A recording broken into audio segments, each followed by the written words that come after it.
ఆ రోజు జిల్లా పరిషత్ ఉండేది.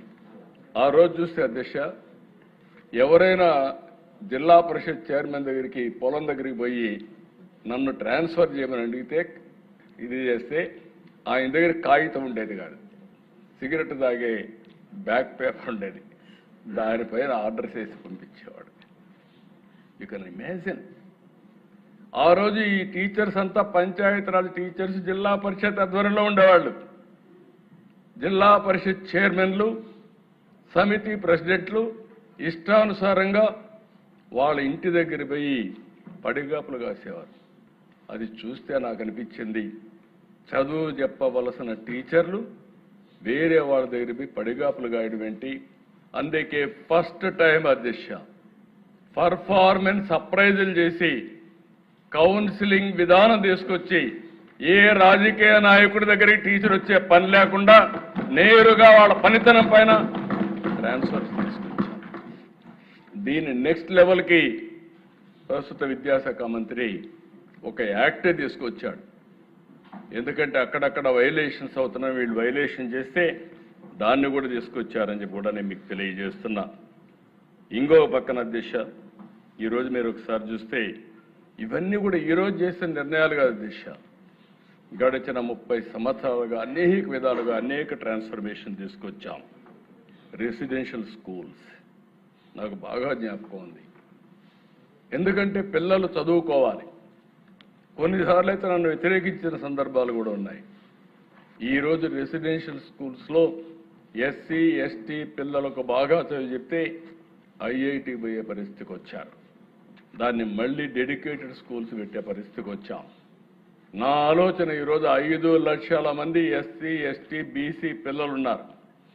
ఈ 5 లక్షల మందికి రెసిడెన్షియల్ స్కూల్స్ గారు కట్టగలిగితే, అక్కడ కానీ స్పెషల్ కోచింగ్ ఇవ్వగలిగితే బ్రహ్మాండంగా పైకి వచ్చే పరిస్థితి వస్తుంది. అది కూడా ప్లాన్ చేస్తున్నాం అధ్యక్ష. ఇంకొక పక్కన అధ్యక్ష, మీరు ఒకసారి చూస్తే ఈరోజు గడిచిన ప్రభుత్వం 19-24 10-12 లక్షల మంది పిల్లలు ప్రభుత్వ స్కూల్స్కి రావడం మానేశారు, బడికే మానేసే పరిస్థితికి వచ్చారు. మేము ఆ రోజు ఒక హామీ ఇచ్చాం, ఎంతమంది పిల్లలుంటే అంతమందికి తల్లికి వందనం కింద 15,000 వేస్తామని చెప్పి మాట నిలబెట్టుకున్న ప్రభుత్వం ఎన్డీఏ ప్రభుత్వం అధ్యక్ష. దీనివల్ల మీరు చూసినప్పుడు ప్రైవేట్ స్కూల్ సుప్రీంకోర్టు ఆదేశాలతో, ఇంకొక పక్క మీరు చూస్తే ఏదైనా ప్రైవేట్ స్కూల్స్లో కూడా first class admissions government recommendation, government దీనికి ఇవ్వాలి, కోటా కింద ఇవ్వాలని చెప్పి పెట్టారు. ఈరోజు అది ఉన్నప్పటికీ చరిత్రలో మొట్టమొదటిసారిగా ఎప్పుడు కూడా ప్రైవేట్ స్కూల్ పోయే పిల్లలు మొట్టమొదటిసారిగా విద్యా ప్రమాణాలు బాగున్నాయి కాబట్టి 1 లక్ష మంది పిల్లలు ప్రైవేట్ స్కూల్ నుంచి గవర్నమెంట్ స్కూల్స్కి వచ్చారంటే అది ఒక చరిత్ర. ఇది ఓవర్ నైట్ అయిపోలేదు దిశ. ఇవన్నీ కూడా ఒక నమ్మకం, ఒక ప్రొసీజర్ అయినాయి. ఇక్కడికి వస్తే దిశ ఈరోజు డిఎస్సి, నేను ఒకటే చెప్తున్నా మాట్లాడే వ్యక్తులకి, మీకైనా విశ్వసనీయత ఉండాలి, మీరు చెప్పే విషయాలకైనా సమాచారం ఉండాలి, వాస్తవం ఉండాలి. ట్రూత్ లేకుండా ఏదో గుడ్డ కాల్చి వేరే వాళ్ళపైన వేస్తానో బురద జల్తానో అంటుకుంటుందనే పరిస్థితికి వచ్చారు. నేను ఎన్నికల ముందు చెప్పాను, ఊరూరులో చెప్పాను. నేను ఆ రోజు చెప్పిన మాట మీరు ఆలోచిస్తే అధ్యక్ష, 5 ఏళ్లుగా ఒక టీచర్ని ఇవ్వలేదు.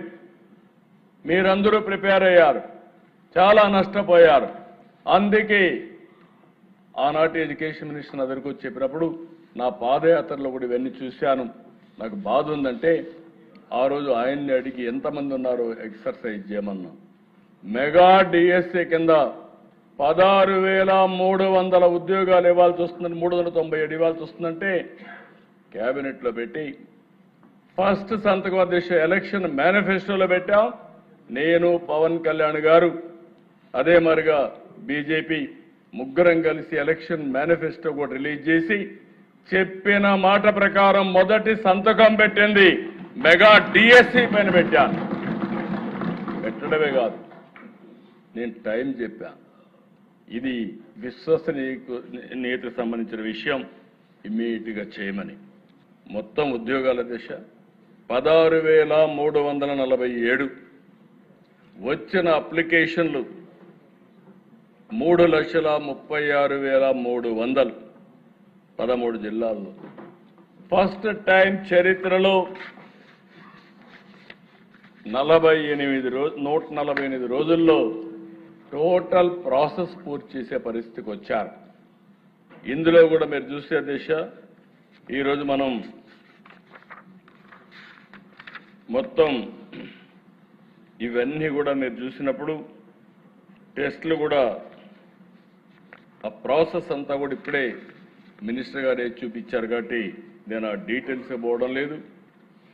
ఎవ్రీ ప్రొసీజర్ ట్రాన్స్పరెంట్గా ఎక్కడ ఎలాంటి అవకతవకలకు స్కోప్ లేకుండా చాలా చెక్స్ అండ్ బ్యాలెన్సెస్ పెట్టి పర్ఫెక్ట్గా చేశారు అధ్యక్ష. 48 రోజుల్లో మీరు చూస్తే TET notification, DSC notification, district and management wise web based online application, question paper settings, TCS iON secure testing platform, conduct of examinations, declaration of scores, zone of consideration certification verification, horizontal and vertical reservations, grievance redressal mechanism, final selection and appointments, court cases. ఇవన్నీ కూడా మీరు ఒకసారి చూస్తే ఫైనల్గా మీరు చూసే selection process అన్నీ చేసి మళ్ళీ ఏమాత్రం అశ్రద్ధ ఉండకూడదని నేరుగా ఈ సెలెక్ట్ అయిన అందరినీ అమరావతికి పిలిచి వాళ్ళందరి యొక్క విషయాలు తెలుసుకొని వాళ్ళ కుటుంబ సభ్యులతో సహా ఆ రోజు సన్మానం చేసి పంపించి ఒక నమ్మకాన్ని కలిగించిన ప్రభుత్వం ఈ ఎన్డీఏ ప్రభుత్వం అని చెప్పి కూడా నేను మీకు తెలియజేస్తున్నాను అధ్యక్ష. ఈ ప్రాసెస్లో కూడా మీరు చూస్తే అధ్యక్ష క్వశ్చన్ పేపర్ ఒక్క సెట్టింగ్ చెప్తున్నా. 89 టెస్ట్ సెషన్స్, 13 సబ్జెక్టులు, 67 టైప్ ఆఫ్ పోస్టులు, 24 రోజుల్లో 42,000 క్వశ్చన్స్ సెలెక్ట్ చేశారు. అందులో కూడా మీరు చూస్తే ఆ క్వశ్చన్ పేపర్స్ అన్ని సెలెక్ట్ చేసిన తర్వాత ఏ విధంగా పెట్టాలనో బెస్ట్ సిస్టమ్ ఎస్టాబ్లిష్ చేశారు. ప్రీ ఎగ్జామ్ కానీ, డ్యూరింగ్ ఎగ్జామ్ కానీ, పోస్ట్ ఎగ్జామ్ కానీ ఎక్కడ జీరో టాలరెన్స్ కింద, జీరో కాంప్రమైజ్ కింద ముందుకు పోయే పరిస్థితికి వచ్చారు. 154 సెంటర్లో పరీక్షలు జరిగాయి.